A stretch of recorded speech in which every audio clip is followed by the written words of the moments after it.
আসসালামু আলাইকুম রহমতুল্লাহি ওবরকাতুহ। সম্মানিত দর্শক, বাংলাদেশের ক্ষমতার পট পরিবর্তনে মার্কিন যুক্তরাষ্ট্রের যে ডিপ স্টেট পলিসি, এটি এখন রীতিমতো ওপেন সিক্রেট। কারা কারা ডিপ স্টেটের এজেন্ট, কারা কারা ডিপ স্টেটের মাস্টার মাইন্ড, কারা কারা ডিপ স্টেটের সুবিধাভোগী এবং শত্রু, এটিও এই সমাজে রীতিমতো ওপেন সিক্রেট। বাংলাদেশের রাজনীতিতে এখন যারা আছেন তাদের মধ্যে কাকে কাকে বা কোন দলকে আমেরিকা বেশি পছন্দ করে এবং কেন কী কারণে আমেরিকা কাউকে অপছন্দ করে, এটিও এখন মোটামুটি বোঝা হয়ে গেছে। আমেরিকাকে তৈলমর্দন করা, তাদেরকে রাজি খুশি করে মানে কোনো একটি প্রাপ্তি হাসিল করা, এটি কতটা কঠিন, কতটা নির্মম এবং তাদেরকে একটু সোজা রাখা, এটা এই মুহূর্তে ধরেন ইউরোপীয় ইউনিয়ন তাদের বিশ্বস্ত বন্ধু অ্যাজ এ হোল, তারপরে ব্রিটেন, ফ্রান্স, এ সকল রাষ্ট্রের দিকে তাকালেই বোঝা যায় যে অশান্ত আমেরিকা, অশান্ত ট্রাম্প, অস্থির মার্কিন রাজনীতি, মানে এদের সঙ্গে আসলে তাল মেলানো সম্ভব নয়। এই ভিডিওটা যখন আমি করছি, ঠিক সেই সময়টাতে যেটা প্রধান খবর সেটা হলো প্রবলভাবে আবার আমেরিকা আক্রমণ করেছে ইরানে। ইরান আবার আমেরিকার বিভিন্ন ৮০টি স্থাপনা আক্রমণ করেছে। মধ্যপ্রাচ্যে তাদের যে স্থাপনাগুলো রয়েছে সেখানে আক্রমণ করেছে। যুদ্ধ পরিপূর্ণ ধাপে আবার শুরু হচ্ছে। এই ভিডিও যখন করছি তখন ডোনাল্ড ট্রাম্পের ঘোষণা আজ রাতে, আমি ভিডিওটা করছি ৮ তারিখ সন্ধ্যাবেলায়, তো আজ রাতে ভয়াবহ আক্রমণ চালানো হবে ইরানের উপর। ইরানও তাদের সর্বশক্তি দিয়ে যুদ্ধ করার জন্য মানসিকভাবে প্রস্তুতি নিয়ে আছে। আর ইতিমধ্যে তাদের মধ্যে যে সমঝোতা স্মারক স্বাক্ষরিত হয়েছিল সুইজারল্যান্ডে পাকিস্তানের মধ্যস্থতায়, সেটি আমেরিকা বলছে ওটা মানি না, সমঝোতা স্মারক বাদ। একটা সিদ্ধান্ত নিতে, কথা পাল্টাতে বা যে কোনো জিনিস করতে আমেরিকার আসলে একটা মিনিট সময় লাগে না। তো সেই আমেরিকার খপ্পরের মধ্যে আমরা আছি। সেই আমেরিকার যখন বাংলাদেশে এরকম অবস্থা, তখন একটার পর একটা ঘটনা ঘটে যাচ্ছে, যেগুলো কারণে হোক অকারণে হোক আমেরিকা আমাদের সম্পর্কে আরও নেতিবাচক ধারণা পোষণ করছে। যেমন ধরেন, জাতীয় সংসদে আমেরিকার যে জাতীয় দিবস, তাদের ন্যাশনাল ডে, স্বাধীনতা দিবস, সেটা পালিত হলো ৪ঠা জুলাই।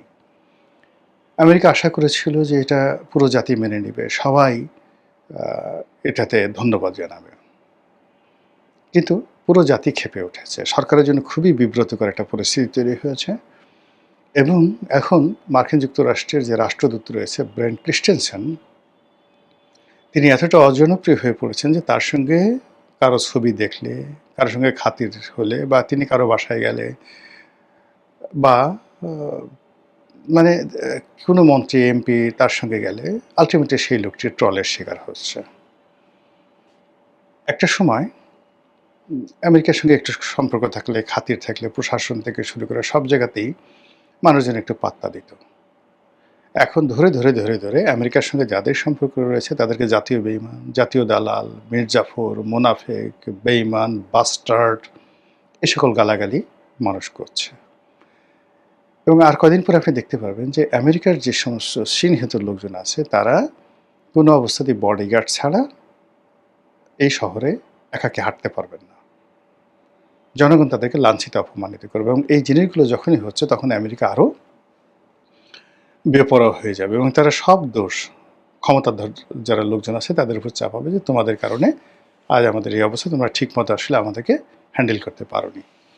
তো দেখুন যে এই যে একটা অবস্থা, সেই অবস্থার মধ্যে সরকার বিভিন্ন সময় যে সিদ্ধান্তগুলো নিয়েছে, সেই সিদ্ধান্তগুলো গত ৪ মাসে মূলত তাদের পক্ষে যায়নি, আমেরিকারও পক্ষে যায়নি, কিন্তু আমেরিকা যার পর নাই তাদের প্রতি বিরক্ত হয়ে পড়েছে। এই যখন অবস্থা, আমরা বাইরে থেকে বুঝতে পারছি, সরকারের ভিতরে যারা লোকজন আছেন তারা হয়তো আন্দাজি করতে পারছেন না। তখন হঠাৎ করে দেখা গেল যে আমাদের রাজনীতির যে ভাগ্য আকাশ, এখানে ডক্টর মোহাম্মদ ইউনূসের আবার অভ্যুদয় হলো। তিনি বেশ কিছুদিন নীরবে ছিলেন, নিভৃতে ছিলেন, ২ বার দেশের বাইরে গেছেন, অনেকটা ম্রিয়মাণ হয়ে গেছেন। আমরা ধরে নিয়ে এসেছিলাম তিনি আর হয়তো বাংলাদেশে আসবেন না। তার বিরুদ্ধে বেশ কয়েকবার মামলা করার জন্য বিভিন্ন পক্ষ থানায় ঘোরাফেরা করেছে, এখনও করছে। কোর্টে মামলা দায়ের করা হয়েছে, খারিজ করা হয়েছে, কিন্তু তারপরেও আরও মামলা করার জন্য মানুষজন ঘুরছে। তার প্রধান প্রতিষ্ঠান গ্রামীণ ফোন, সেই গ্রামীণ ফোনের সাবেক কর্মকর্তা কর্মচারী যারা আছেন, প্রেজেন্ট যারা আছেন, তারা প্রায় ৩০,০০০ কোটি টাকার দাবিতে সেখানে আন্দোলন করছেন। তো এই যে সমস্যাগুলো, সেই সমস্যাগুলো আসলে এই পর্যায়ে শেখ হাসিনার জামানাতে ডক্টর মোহাম্মদ ইউনূসের ছিল না, কিন্তু এখন সেই সমস্যাগুলো তার বেশি হয়ে গেছে। এখন তার বিরুদ্ধে যে সকল অভিযোগ, মানে শেখ হাসিনা যে অভিযোগ করেছিলেন এটা ম্যানেজেবল ছিল। সেটা হলো তার গ্রামীণ কমিউনিকেশনে কিছু কর্মকর্তা কর্মচারী মামলা করেছিল যে তাদেরকে ৫% সার্ভিস বেনিফিট দেওয়া হয়নি।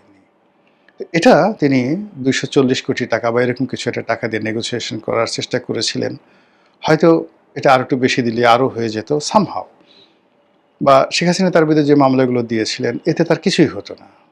কিন্তু এখন তার মাথার উপর যে সকল খড়গ, যে সকল অভিযোগ, যে সকল মামলা মানে ঘূর্ণিপাক খাচ্ছে, তো সেখানে আসলে তার চিত হয়ে পড়ে যাওয়ার কথা, কিন্তু সেটা হলো না। তিনি যেটি হলেন, সাম্প্রতিক সময় দেখা গেল তার একটা জন্মদিন ছিল বোধহয়, ৮৮ বছর এরকম বার্ষিকী জন্মদিবস, সেই উপলক্ষে একটা অনুষ্ঠান হলো।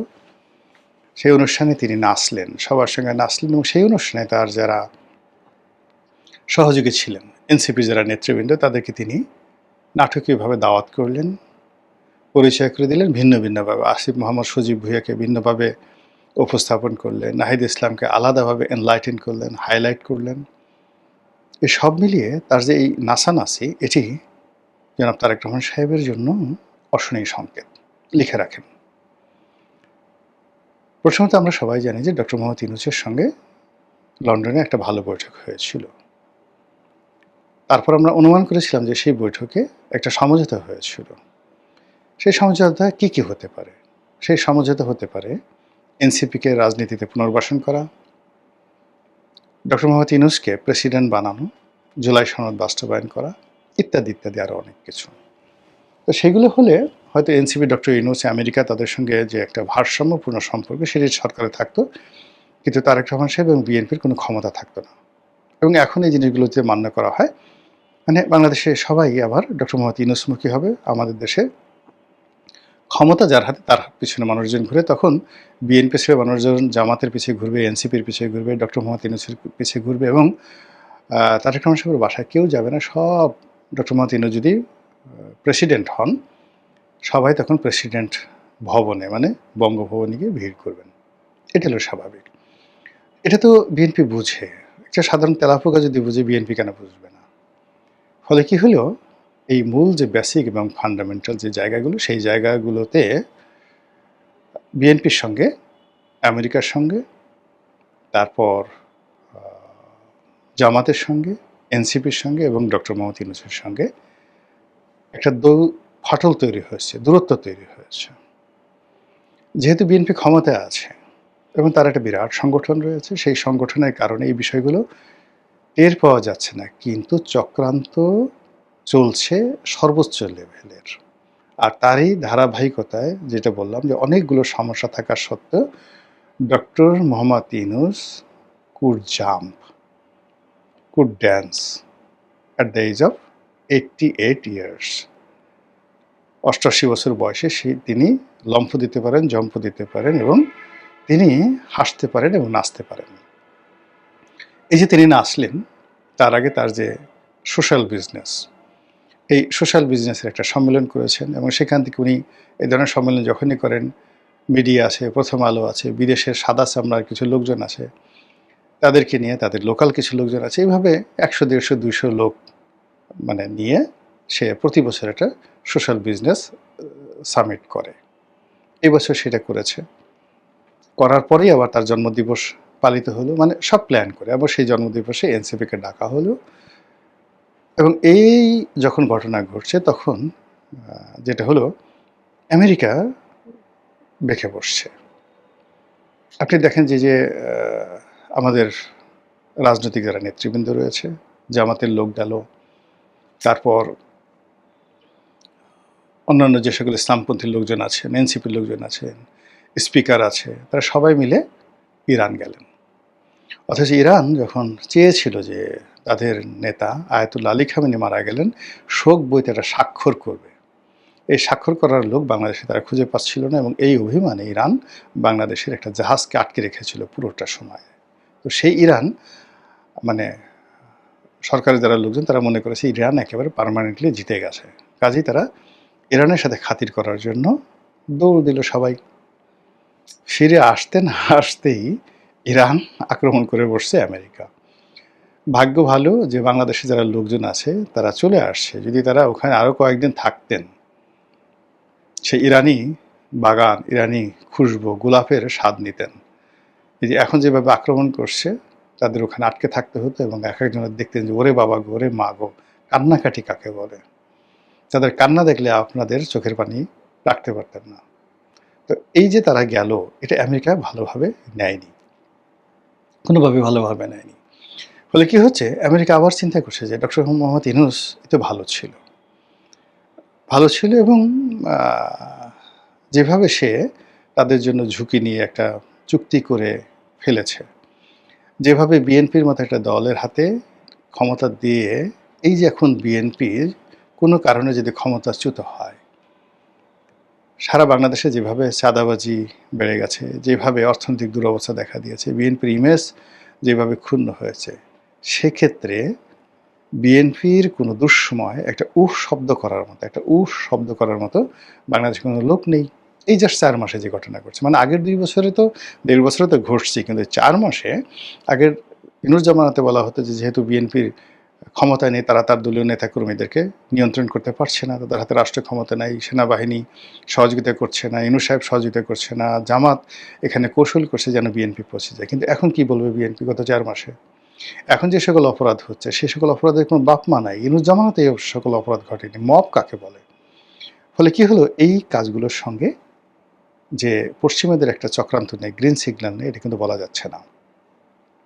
এই অবস্থাতে যেটা হলো, এখন মানে বলতে গেলে এই যে আমরা যে অন্ডকোষ ফাটানোর কাহিনী দেখছি, একজন ভিক্ষুকের টাকা ছিনতাই করতে গিয়ে যখন সেই ভিক্ষুকে মেরে ফেলছে ছিনতাইকারীরা, এই অপরাধগুলো ঘটার সাথে সাথে সেগুলো নিয়ে আবার যেভাবে প্রচার হচ্ছে, তাতে করে বিএনপির জন্য একটা অস্বস্তিকর পরিবেশ তৈরি হয়েছে। আর বিএনপি যারা বিরোধী শক্তি রয়েছে এবং প্রো আমেরিকান গ্রুপ যারা রয়েছে, তাদের মধ্যে এক ধরনের আনন্দ, উল্লাস, উচ্ছ্বাস লক্ষ্য করা যাচ্ছে।